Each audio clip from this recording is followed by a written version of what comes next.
In the past few years, bodybuilding has become a popular sport in India. It is very common nowadays to be scrolling through your social media feed and see muscular men and women striking different poses.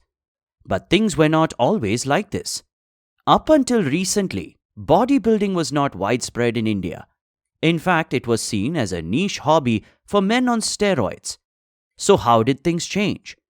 Before we start, it is important to note that we will be talking about bodybuilding strictly, as in exercising just for aesthetic reasons. We are not talking about exercise for strength, health, spirituality, or any other reason. The ancient times, from the times of the gods to the Mughal Empire. The ancient times is not a historically correct term, but we will use it to refer to anything from the times of the gods to the Mughal Empire. During this time, athletes exercised for different reasons. Wrestlers exercised for wrestling, while soldiers built their bodies for warfare. This is what we call today functional training.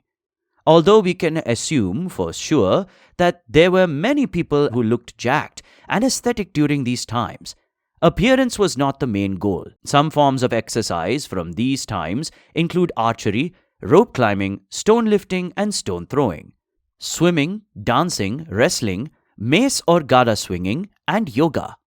By looking at history and religion, we can see that many figures from these times had aesthetic bodies as a byproduct of their training. Hanuman, Bhim, and Ravan are all described as having big muscular bodies. Many Indian rulers from different regions and eras are also described as being strong, muscular, and athletic. We cannot talk about bodybuilding during these times. However, there are mentions of a few concepts that are used in bodybuilding today. The first one is caloric surplus. While people in these times did not know what calories are, they figured out certain foods are good for building strength and muscle. As such, athletes like wrestlers ate diets that included a lot of oil, ghee, milk, sweets, pulses, meat, and other high-calorie foods. Some figures like Bhim in the Mahabharata are also described as having a great appetite. The second concept is progressive overload. People at this time also figured that to get stronger, the athlete needs to keep on challenging their body. For example, when soldiers trained with the gada, they would start with lighter weight mace, and when it starts to feel easy, they would move on to a heavier mace. The Maratha period. This is the period of history in which bodybuilding starts manifesting. Although similar to the past, the main focus of training was not appearance. This is the first time in which appearance was being talked about as a benefit of exercise.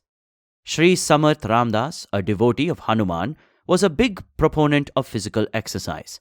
He himself used to practice 1,200 namaskars every day. In his book, Das Bodh, Ramdas says that strength makes the body handsome.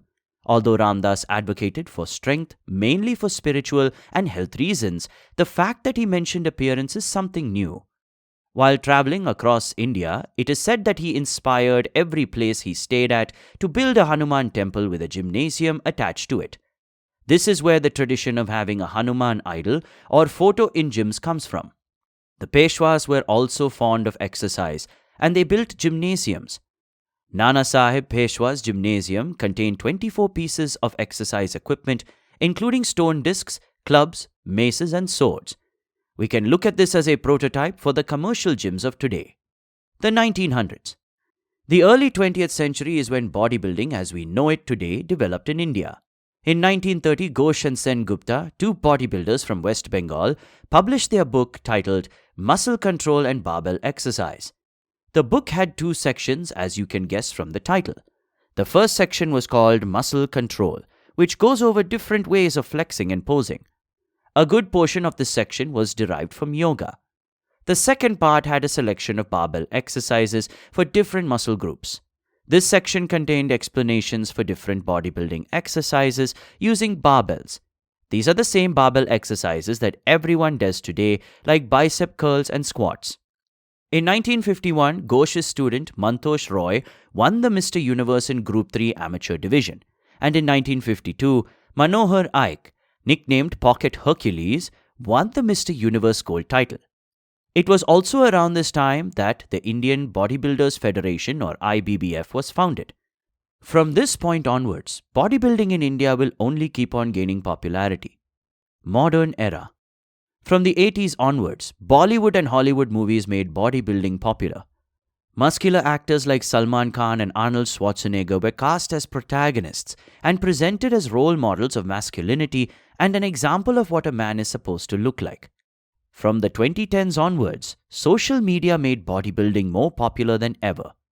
Nowadays, the fitness industry market size in India is estimated at $6.5 billion, and a good portion of this industry caters to bodybuilders. Hopefully, we can one day see an Indian Mr. Olympian. If you've made it to the end of the video, please consider subscribing to the channel. If this video has inspired you to pick up bodybuilding, we have put a link in the description for a beginner-friendly workout routine to get you started.